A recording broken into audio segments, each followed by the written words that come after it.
Hi everyone, Anthony Fantano here, the internet's busiest music nerd, and it is time for a review of the new Poppy album, I Disagree. This is a new album from singer, songwriter, multimedia artist, Poppy, who has had a very odd and dramatic creative trajectory over the past 5 years or so, going from unsettling internet cult meme to Grimes collaborator and iconic figure on Diplo's Mad Decent. And if you don't understand how weird that progression is, I encourage you to do a bit of a binge of Poppy's YouTube video catalog and you will get what I mean. Poppy is still evolving though, creatively, and her new record here might be her boldest metamorphosis yet, completely embracing the sounds of alt metal, nu metal, industrial, and a lot more. Now, if I was naive, I would chalk this change up to simply thinking, hey, these metal tracks from my last record did really well, so I'm gonna hightail it with the producers of those songs to a metal label, and we're just gonna do a metal record. But it also runs deeper than that because this change also coincides with a split with Poppy's longtime collaborator, Titanic Sinclair, someone who'd arguably been pivotal in forging the Poppy image and character. He even is credited on numerous songs from this LP. But despite working with Titanic for years and even taking his side in the highly publicized lawsuit from his former collaborator, Mars Argo, who was essentially Poppy before there was a Poppy, she has now changed her tune on Titanic in a recent statement, and in a way is now confirming these allegations of manipulation leveled by Argo with her original lawsuit. Look, it's all very messy, but still worth going over because it's all out there in the public already, and all of this is certainly going to mean a sea change for Poppy going forward. This new album certainly already sounds like it. Like I said earlier, I Disagree is Poppy working with two of the most bombastic producers from her last record and making a mostly metal album. Honestly, it's a really refreshing change of pace, not just for Poppy, but also for any pop artist generally to be grabbing and refurbishing these types of metal riffs that have mostly gone out with the 2000s. The whole record is relatively short at 35 minutes, 10 tracks, but it packs a lot of punch in that confined amount of time. Now, even though this new metal angle for Poppy might look really dark and edgy and mean on the surface, the opening track, Concrete, goes to show just how much fun Poppy and her collaborators are trying to have on this one. Within the first minute of the track, we get this transition from sequenced drums, sirens, refrains of "Bury Me 6 Feet Deep," to explosions of grinding, syncopated riffs and drums, fluttering guitar harmonies, what sounds like very cutesy J-rock with references to Tasty Treats, a metalcore breakdown, a somewhat Faith No More-ish transition, and then a passage of sunny vintage pop music that sounds very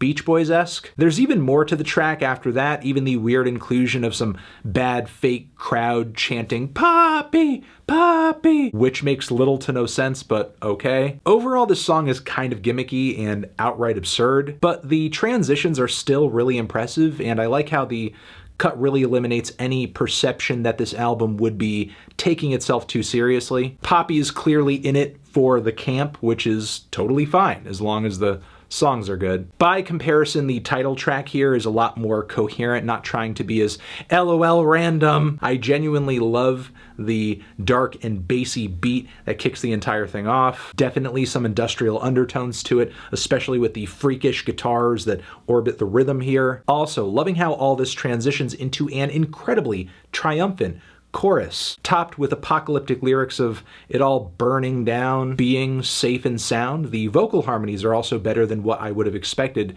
given Poppy's last record. We also have the much edgier Blood Money, which sounds like a dubstep drop for people who are still buying Ozfest tickets. Plus, the song is packed with these unsettling refrains of "Keep telling yourself that you've been playing nice and go beg for forgiveness from Jesus the Christ." It's almost like a weird Yoko Ono moment on the record. Respect to Yoko Ono, though. Don't get it twisted. There's also a lyric later in the track that really stood out to me. "Never forget the excess of a man, because the grabbing hands always grab what they can." I'm not sure who Poppy has in mind on this track, but it is interesting to hear her writing from a place of such confrontation where someone or something is really the object of her anger on a song. The lyrics generally across the record, though, are still pretty cryptic, but give away just enough to where you're wondering if she's making some kind of meta commentary about drama surrounding Poppy. There are definitely some obvious references to a few things on Anything Like Me, where, at least being viewed through the context surrounding this record, there are lines that read like they're about the press reacting to Argo, the comparisons of Poppy to Argo, and I would even argue that the hook might be even about being possessed by the character of Poppy, or maybe personally losing that sense of where you start and the character ends. Without a doubt, the messaging on this one is really curious, but ultimately it's the sinister shouts, the Marilyn Manson-esque riffs, and the chilling keyboard passages that sell the whole thing. The song rages hard and sounds like you're going absolutely manic because you are trapped in your own personal hell. After a cute little intro featuring some throbbing electronics and twangy lead guitars, the song Fill the Crown instantly transitions into a funny breakbeat, and then these massive chugging riffs that sound like they're straight off of a Rammstein classic. I'd say the guitar tone is almost identical. There's even a strangely familiar background vocal on the track that I can't say is Marilyn Manson. It may just be someone who is ripping off Marilyn Manson, his very throaty moans and high-pitched screams. Personally, I've been listening to Manson since I was a teenager, and if this is not him, it's a really, really, really good impersonator. We then get the song Nothing I Need in the track list here, which is a sudden change of pace in that it's not a metal track. Instead, it's an ethereal little pop cut with a head-bobbing beat. Just imagine if Radiohead's All I Need had like a positive outlook on life. Or if we had Caro Caro Bonito making dream pop with a light vaporwave twist. The absolutely insane beats on Sit, Stay are pretty much an homage to The Prodigy, but like every track here, it is a multi-genre banger where you're not just getting one sound or influence for too long. Of course, there is a point where we do hit some heavier guitars, some chunky, trebly bass riffs, all of which sounds like maybe it's in an odd time, I'm not sure. It's a very oddly shaped groove. The lyrics do get a little repetitive on Bite Your Teeth, but it's still one of the stranger and more fun songs here, with its jump the fuck up riffs and Mr. Bungle-ish transitions into these somewhat tongue-in-cheek guitar leads. The more melodic passages that come after this are very pretty too. The track Sick of the Sun is fine, but if we're gonna transition once more away from doing a metal track, I don't know why we needed another dreamy cut here, even if this one does have more of a rock angle. And the closing track, Don't Go Outside, is easily the longest one here at 6 minutes,